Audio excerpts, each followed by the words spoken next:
ఇక ఉండి వాపు చాలా వచ్చేసింది. ఇంత ఎత్తు వాపు వచ్చినాక ఇప్పుడు అడ్వాన్స్ రేట్ క్యాన్సర్ అని చెప్పారు.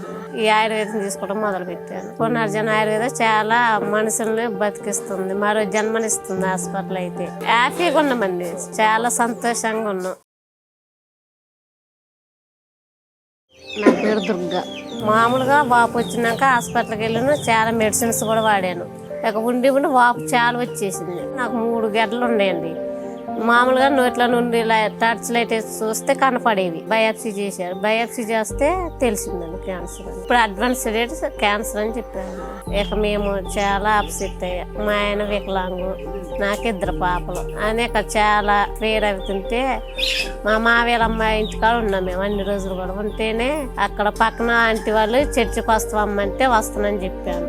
అక్కడ పాస్టర్ గారు చెప్పాడు గ్యాస్ మెడిసిన్స్ గురించి. పునర్జన్మ అక్కడ ఆయుర్వేదం ఉందమ్మా, నీ వయసు చిన్నదే కదా, ఆయుర్వేదం వాడండి మంచిగా పని చేస్తుంది అని అంటే ఈ ఆయుర్వేదం తీసుకోవడం మొదలు పెట్టాను. అప్పటికిప్పుడు చాలా డిఫరెంట్ ఉందండి. అప్పుడు అన్నం సరిగ్గా తినేదాన్ని కాదు, ఏమీ లేదు, బాగా నీరసంగా అయిపోయేదాన్ని. ఇప్పుడు ఫ్రీగా ఉన్నా. పునర్జన ఆయుర్వేదం చాలా మనుషుల్ని బతికిస్తుంది, మరో జన్మనిస్తుంది. హాస్పిటల్ అయితే నేను చాలా సఫర్ అయినా, బతుకుతున్న పిల్లగాల గురించి. కానీ ఆ మెడిసిన్ తీసుకున్నాక పిల్లగాళ్ళు నేను ఉంటాను మంచిగా, నా పిల్లగాళ్ళు కూడా బాగుంటారు అనిపించింది. హ్యాపీగా ఉన్నామండి, చాలా సంతోషంగా ఉన్నాం.